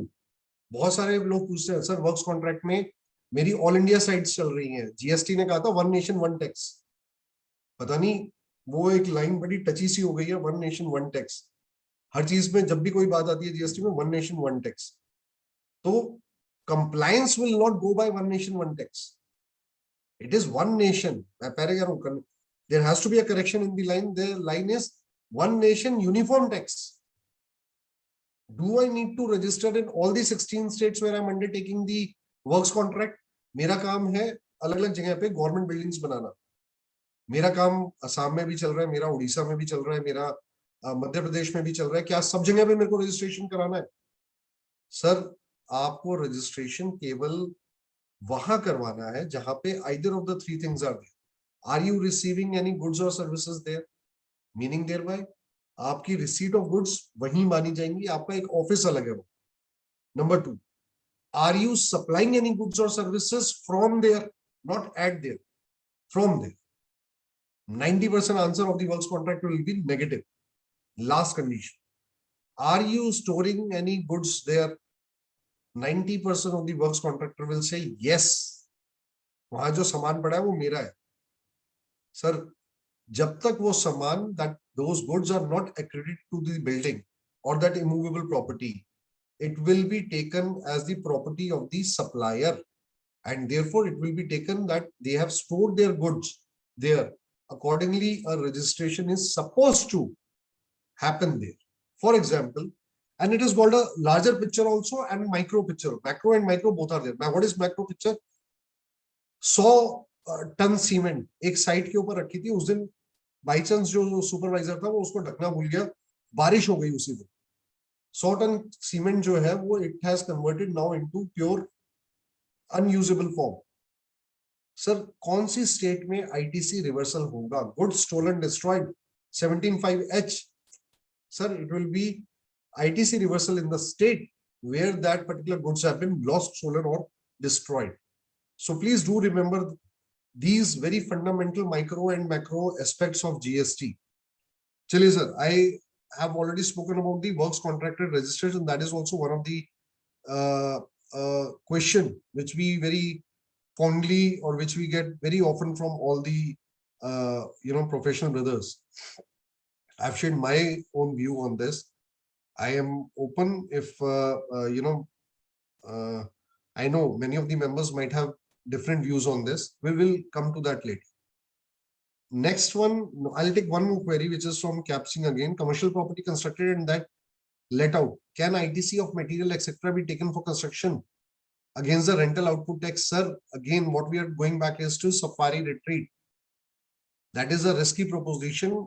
That is, yet, though there is a positive decision from the Honorable High Court, अगर करना है आप ITC ले लीजिए, ITC को पार्क कर दीजिए, अपने jurisdiction superintendent को कह दीजिए कि सर देखिए ये वाला एक जजमेंट जो था ये एक पॉजिटिव जजमेंट है, मैं अभी अपने ITC को यूज नहीं कर रहा, so there is no implication of interest or penalty on me, and the moment it reaches a finality in the Honorable Court, I will then use my credit after that particular decision, or I'll reverse without any implications thereof. Coming on to the next part of the discussion, Avinash bhai, you want to add something?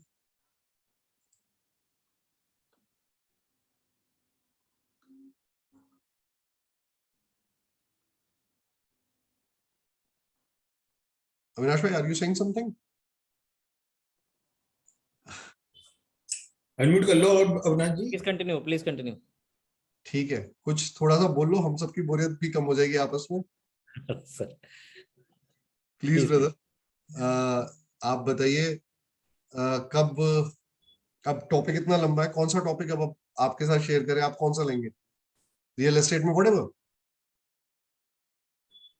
मैं नहीं sir, नहीं, मैं तो आपको सुनने के लिए आया हूँ. नहीं sir, it is always an honour. Avinash भाई, गौरव जी वो जजमेंट का पूछ रहे हैं, name of judgment. Safari Retreat, Orissa high court.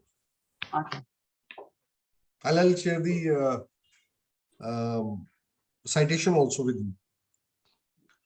So now moving on to the second, I would say the second category of constructions. हमने रियल एस्टेट की बात करी, हमने कमर्शियल रेजिडेंशियल की बात करी. एक बहुत बड़ा सेगमेंट है, वो है गवर्नमेंट प्रोजेक्ट्स. और 1 जनवरी 2022 से ना गवर्नमेंट प्रोजेक्ट्स के अंदर क्या हो गया है, बहुत बड़ा चेंज आ गया. अगर आपको कोई भी कॉन्ट्रैक्ट अवार्ड हुआ है गवर्नमेंटल अथॉरिटी और गवर्नमेंट एंटिटी से, तो आपको बेनिफिशियल रेट जो 12% का अवेलेबल था वो खत्म हो रहा है. अब आपको कितना रेट लगेगा? 18%. कई क्वेरीज ऐसी आई at the outset. Let me first jump on to the most popular query. Sir इसका मतलब तो हमारे को inverted, and most of the contractors are in inverted duty structure. So हमें सर इन्वर्टेड ड्यूटी स्ट्रक्चर से हम बाहर हो जाएंगे. सर आप बिल्कुल इन्वर्टेड ड्यूटी स्ट्रक्चर से बाहर हो जाएंगे. 18% पे आपका इन्वर्टेड ड्यूटी स्ट्रक्चर नहीं रहेगा. दूसरा सवाल, सर फटाफट एक काम करें, 31 दिसंबर को सारी इनवॉइसेस रेज कर देते हैं जिनकी पेमेंट मार्च तक आ गई. सर बिल्कुल भी मत कर दीजिएगा, बिल्कुल भी मत कर दीजिएगा. कोई भी कंसल्टेंट 12% का बेनिफिट दिलवाने के लिए ये वाली सलाह बिल्कुल भी नहीं देगा. आपका कंटिन्यूअस सप्लाई में जो time of supply as per the milestone है, that is the point where you need to raise the invoice.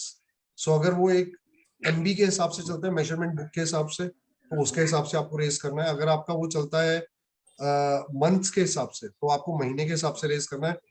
Please just to take the benefit of 12%, do not raise the invoice at on 31st December.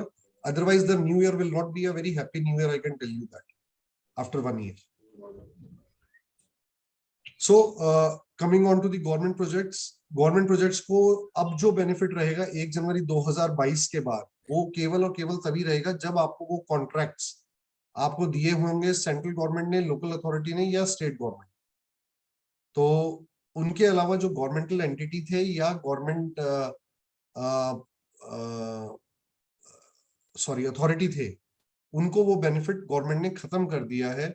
Inverted duty structures उन particular cases में खत्म हो जाएगा. हाँ, central government मतलब और state government. सो PWD का contract अगर आपके पास है, सर आप अभी भी 12% में, आपको बॉदर करने की जरूरत नहीं है. It is only the governmental authority और government entity. So for example DDA, for example greater Noida authority, all of them will be covered, will be outside the benefit of 12% अगर उनको कॉन्ट्रैक्ट उनसे अवार्ड हुआ है. आप सेंट्रल गवर्नमेंट से, state government से, local authority से अगर आपको कॉन्ट्रैक्ट अवार्ड हुआ है, you still continue to get the benefit.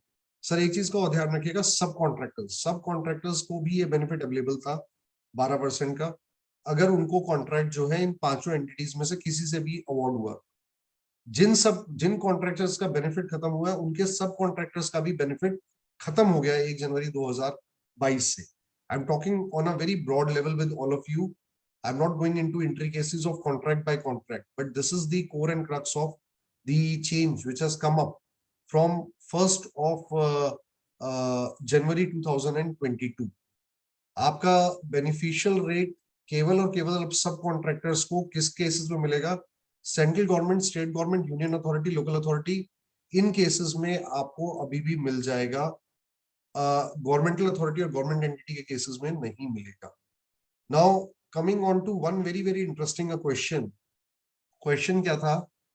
मैं एक कॉन्ट्रैक्टर हूं, मैंने गवर्नमेंट से काम लिया, मैंने एक सब कॉन्ट्रैक्टर को दे दिया, सब कॉन्ट्रैक्टर ने फर्दर एक और सब कॉन्ट्रैक्टर को दे दिया.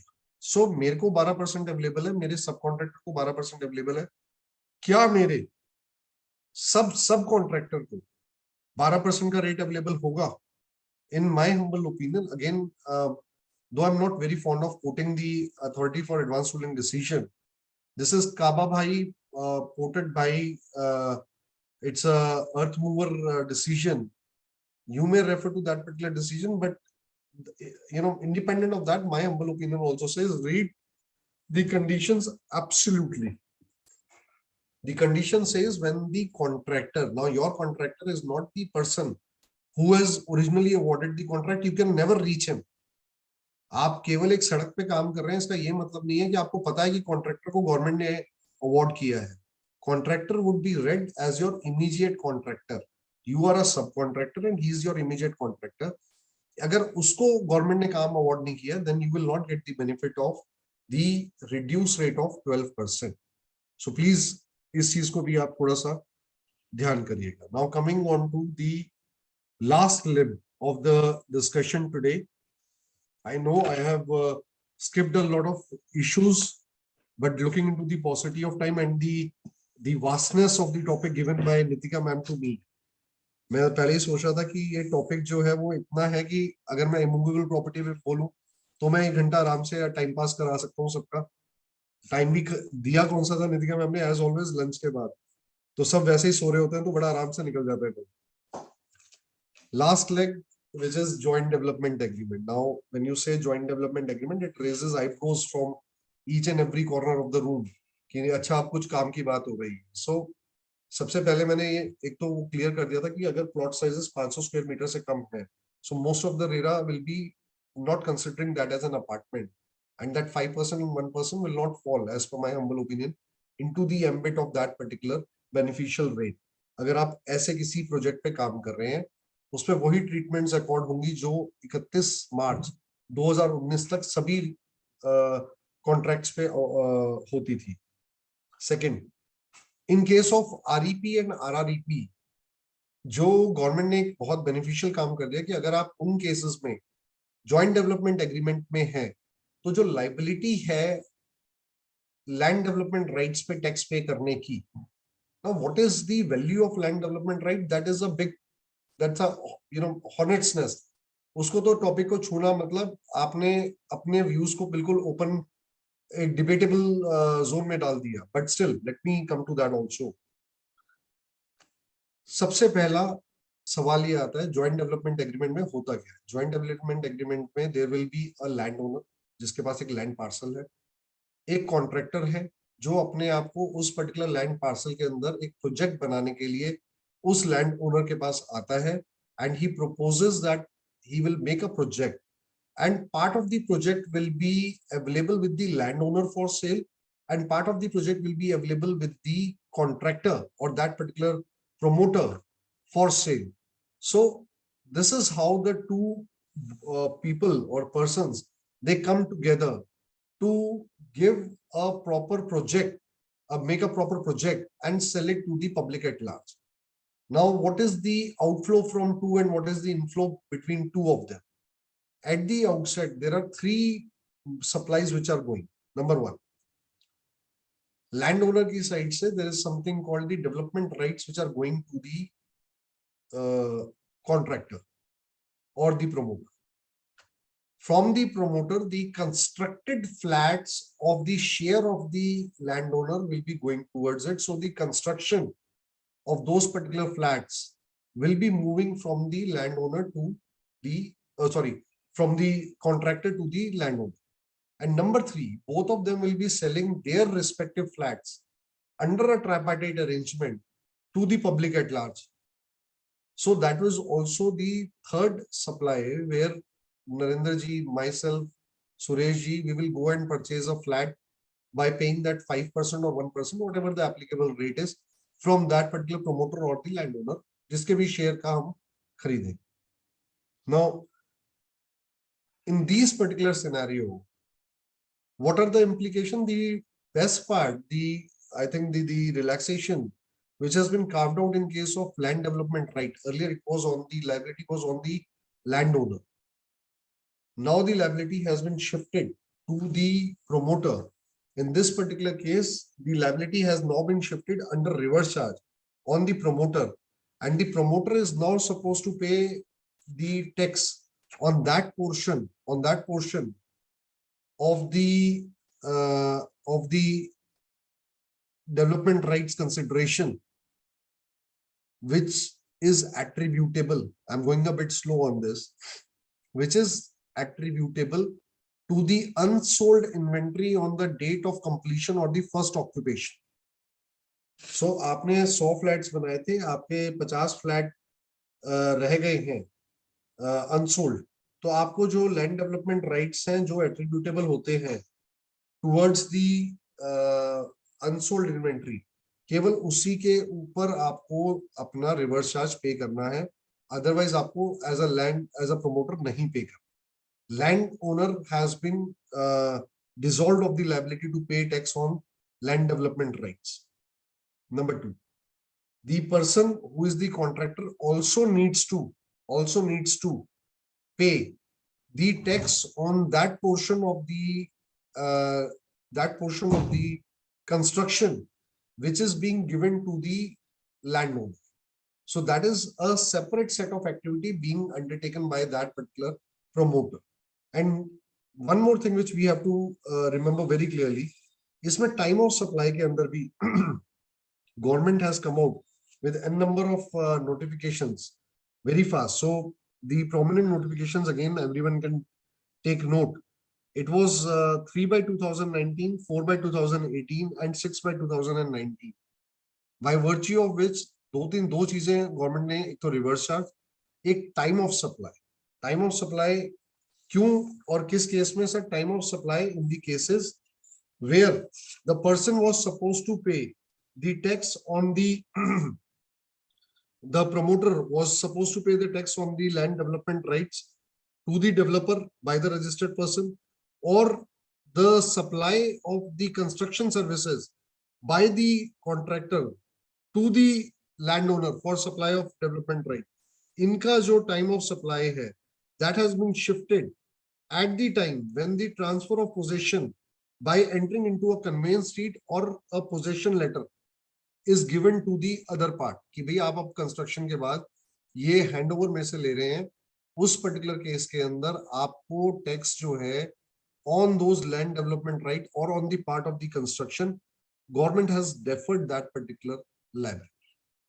So JDA as such, this was more a complicated subject, if I will say, before 1st of April 2019. Now comes a very prominent question which everybody is very fond of asking, even myself, still looking as a student of this law. क्या land development rights की supply वाकई supply है और क्या इसको एक अलग consideration attribute की जा सकती है? Number one, under section 15, the value of supply, a deemed valuation can only be taken in the cases where either of the condition fail. Number one, both the parties are not independent. There is a relationship between two of them. Either of them are related parties to each other. Number two, there is a consideration other than one. Only in these two cases, a deemed consideration can trigger, but a deemed consideration cannot trigger where government can presume a consideration. So it's a very, very sensitive subject. I would refer to the very, I would say, it's a service tax case. It's a service tax case very well argued by late Shri P.K. Mittalji. He was one of the stalwarts of indirect taxes. Unfortunately, we lost him during this second wave of Corona. It was one decision which nobody could have ever imagined, but it came from the Customs, Excise and Service Tax Appellate Tribunal, Chandigarh, in the decision of DLF Commercial Projects Corporation versus Commissioner of Service Tax, Gurugram, whereby the demand of the appellant on the land development rights was written, was struck down by the honorable bench. Now, what was the question? The question which was raised was there was no specific consideration to the transfer of development rights, and therefore there will not be any demand which can be attributed to such particular transaction. So consideration cannot be deemed. Now, my dear friend, I think anybody who wants to contest this particular legal issue of land development rights must note this particular decision, should go through this particular decision. It is also one very, very important, I would refer to para 18, that the fact that the land owning company has not transferred any development right in favor of the appellant from the facts. Now, this particular fact was coming out from the agreement between the two companies. So, आप बिना agreement देखे land development rights को please judge मत करें. Whenever there is a question of land development right, you should first look into the agreement between. Now, there are states where there is a set standard of language, more particularly if we see the southern states, Maharashtra for that matter, or for that matter, when we look into this Haryana, there is a set pattern. There is always a transfer of land development rights which goes to the promoter, and there is where he will take a RERA permission, and there the project will come up. My dear friends, please look into, do not follow the decision blindly. The facts should coincide with the decision. That is why I pointed out para number 18 very, very particularly before all of you, that though this decision has come to the favor of the SSC, but on a very clear set of facts, where para 18 says, we also take note of the fact that the land owning company has not transferred any development right in favor of the appellant from the facts before us. So if the transfer has not happened, or number two, there is no consideration which can be attributed towards the transfer of such particular development right when the parties are not related. My dear friend, in those particular cases, the taxability can itself be challenged. So I think with this particular deliberation, we are sitting 10 minutes before the closure of the seminar at 6. So ma'am, if we want to take any question, Avinash Bhai is there, yourself are there, Narendra ji, Suresh ji. Let's take up some question. Madan Sahab has also joined back. Madan साहब कोई question है तो आप पूछिए. Unmute कीजिए. पहले members के questions ले लीजिए ना, और कोई बचा है तो. मेंबर्स के तो नहीं है, और वो तो पहले ले लिए. Good, excellent, very very nice presentation by doctor Gaurav Gupta. इतने डिफिकल्ट सब्जेक्ट्स को इतने इजी लैंग्वेज में उन्होंने समझा दिया, खासकर इमूवेबल प्रॉपर्टी. सर, यहाँ तो समझने वाले के ऊपर है कि अगर उसको समझ आ गया real estate and works contract. बिल्कुल ठीक बात है. तो उसके लिए शाबाशी है, समझाने वाले बहुत है. ना समझाने वाले ही कम है, समझने वाले तो बहुत हैं. आपने इतने अच्छे तरीके से समझाया है उसको कि हमें याद है कि वर्क्स कॉन्ट्रैक्ट जब वैट और सेल्स टैक्स के जमाने में भाटिया साहब पढ़ाया करते थे हैं, और किस तरह से वो समझाया करते थे कि वर्क्स कॉन्ट्रैक्ट क्या होता है और क्या इम्प्लीकेशंस है. आपने भी उसी तरीके से शुरू किया और उसको बिल्कुल एक्सप्लेन कर दिया कि जीएसटी के वर्क्स कॉन्ट्रैक्ट में और वैट के वर्क्स कॉन्ट्रैक्ट में there is lot of difference. बहुत ही अच्छे तरीके से इमूवेबल प्रॉपर्टी क्या होती है और कितना बेहतरीन बताया. और I don't feel any question is now left. Everything has been explained. और डॉक्टर अविनाश पोद्दार हैं हमारे साथ, अगर वो उनके 2 शब्द हम सुन लेंगे तो और बेहतर हो जाएगा. Thank you sir. सर मैं तो गौरव जी को सुनने आया था बिकॉज जेडीए का एक इशू था, मेरे ख्याल से मेरी टीम ने उनको कांटेक्ट भी किया होगा। So we are looking forward for some concrete answer and that we have received. हमने इसीलिए तो ये वेबिनार किया है। वो क्वेरी के लिए अभी अविनाश भाई के ऑफिस से भी बात होनी रहती है। It is always a learning between the two offices. So यही होता है, बहाने होते हैं sir. Learning is always on. Excellent presentation by Dr. Gaurav Gupta. Thank you so much. Thank you, Dr. Gaurav Gupta ji. I'm sure and confident that we all are updated with the subject of the day. Now I invite Joint Secretary of our Bhai Shri Narendra Sharma ji to say formal vote of thanks. Thank you very much, madam, for giving me this opportunity to express a few words to honor respected Shri Gaurav Gupta ji, Dr. Gaurav Gupta ji, I must say. Respected seniors, my professional colleagues, brothers and sisters, a very good evening to all. I, on my own behalf and on behalf of all the office bearers, members of executive committee, and everyone attending this program, thank the respected and learned speaker of the day, Shri Dr. Gaurav Gupta ji, Advocate, for their valuable and very fruitful deliberation on the very important subject, GST on real estate, works contract and joint development agreement. I am very sure and confident that with this special way of explaining the provisions of today's subject, concept and requirements of concern, each one of us is updated and to adopt the procedures of all of the deliberated topic. I once again thank to Shri Dr. Gaurav Gupta, Advocate, for sparing his valuable time for the cause of his professional colleagues. Thank you very much. Thank you to all. Thank you. Thank you. धन्यवाद Gaurav ji. Thank you, Gaurav ji. Thank you once again. Thank you, sir. Thank you. Avinash भाई का भी we are waiting. कब दिल्ली के अंदर चक्कर लग रहा है? And definitely the normal seminars should come back into ये जो हमारे अभी फिर दोबारा से numbers बढ़ रहे हैं दिल्ली के अंदर. Yesterday it has crossed 200. I think this seminar has stopped now.